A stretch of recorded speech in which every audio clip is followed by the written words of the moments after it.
There's the passenger door, and you can see I got the Jeep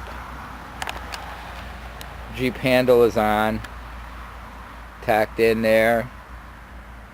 It's pretty much welded by now because I got it primered. And there's the lock. And I'll have to do the same on that side. It's all rotted out. It's all rotted out here. I got to put the piece under there. It's all rotted there, so I got to cut that out, add a piece, cut it out here, add a piece, put the curved piece to match the bottom of the door, do the plate against the frame, and then connect the two, and then make the step. Just like I got to finish up on the driver's side. Alright. Okay, what I'm working on now is I traced out the door jamb on the driver's side. This is where the latch pin, I cut a hole so the latch pin will fit in. So I traced it, and then I traced that onto some 1/8 sheet metal, and I cut that out with the torch, and then I'll just grind it to trim.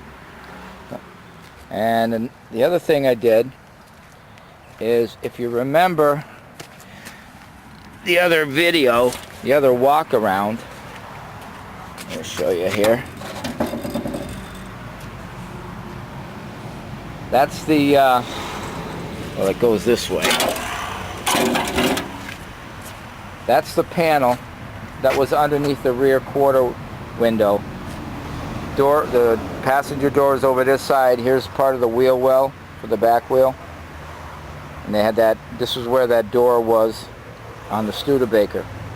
So I cut that out, and I traced out that shape onto a Chevy door. And then I had to cut the sheet metal of the Chevy door out, and I just got it tacked in here now. I had to use 3 pieces. I don't know if you can see it with the light glare, but there's a little corner down there, there's that piece there, and there's this piece here. And so far I've got it welded a series of 1,000,000 tack welds, and down and along the wheel well down in there. And then what I'll do is I'll take that door jamb that I torched out, and then I'll fit that on the inside here, and then it welds to the side panel that's already welded to the floor. So that'll give me some piece here, and then the door pin can be mounted, and then another piece I have to extend to get the gap of the door.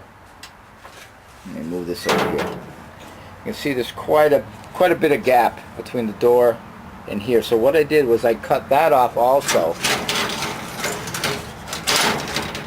That's right here. Okay. This is the old door jamb. So this, it's kind of hard to hold it here and everything. This kind of, open the door again. This went kind of like that. Okay. And I cut it off. And that was in there like that. And there's the top of the door. There's the quarter window, and there's the door jamb. Okay, you can get orientated here. So I cut that out because not only do I don't need it anymore, it's all rotted, but I also have to make the gap between the doors smaller. And with that piece in there, it was too much of a gap. So what I'm going to do is I'm going to extend, when I put the new door jamb in, I'm going to extend a little strip right here so that the gap between the door won't be so great. Get it down to about, maybe 3/16 of an inch maximum, maybe 1/8 of an inch if I can get it in there. And the bottom door, see, this has got to get trimmed. This has got to get trimmed here, and this will be all nice in here. It'll be all nice all through here. So, but we did get the door lines fairly straight with the door line here to match the rear quarter. When I had welded in this panel here to the floor, there's the door post. It's over in this area. There's a support that goes to that. I'll show you that. That's right here. This is the door post support. I had to put this plate in here. Well, I had the door line didn't line up. The door had I tried to push the car out of the shed one day. The door had swung open, caught on the side of the and bent it back a little bit, so it didn't line up right. So I tried jacking up here on the scissors jack to get the back of the door higher, the back of the door, this line here higher to match the body line, and it didn't work. I couldn't get it up high enough. So what did I end up doing is I realized that the firewall was holding the cowl from twisting. So what I did was I sliced it down along here to release it from the floor, so it would move in. And I sliced it back here where it goes to the roof, the window post to the roof. They sliced that off, and then the other pieces that were holding it, these two square tubing, goes from that side over to this side, and that's what the steering column and the pedals are hung on over there. These welded on this side were preventing the cowl from pivoting up also, so I had to cut those. Those will get re-welded back. Once I got all those cut, I put the scissors jack back under the door post, swung it up, swung the door up, lined it up with a body line in the back.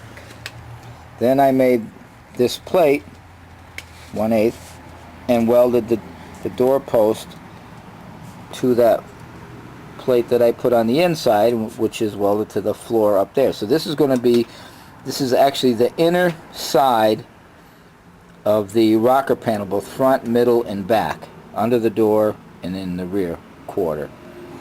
So that's where this is mounted to. So this is holding the door in shape. I mean, door aligned. Then I re-welded this up. I had to rework this because this section here, the part of the firewall was out too far, so I had to move that back. So all that disturbance weakened it enough so there's enough stress in this body that it wouldn't align, but now it does. So I've got the, ouch, I keep banging into stuff. Okay, so there's the Chevy door. I think it was like an 85 or 87 Chevy door. I'm not sure. The door was given to me, but I wanted to use it because it's got that curve. It had the curve in the metal already to match the body lines. And I'm just gonna have to, I'll pull it in when I get the lower rocker in the back to tack to, and then when I get the door jamb in here, it'll match the curve. Now the door jamb is matched to the curve of the side profile of the door, so that should make this panel, the door panel there, I shouldn't call it a door panel, the rear quarter panel, it's made out of a door skin. That'll cause that to take the same shape as the door, so when the door is closed, it'll be lined up. And that's what we're working on today, boys and girls.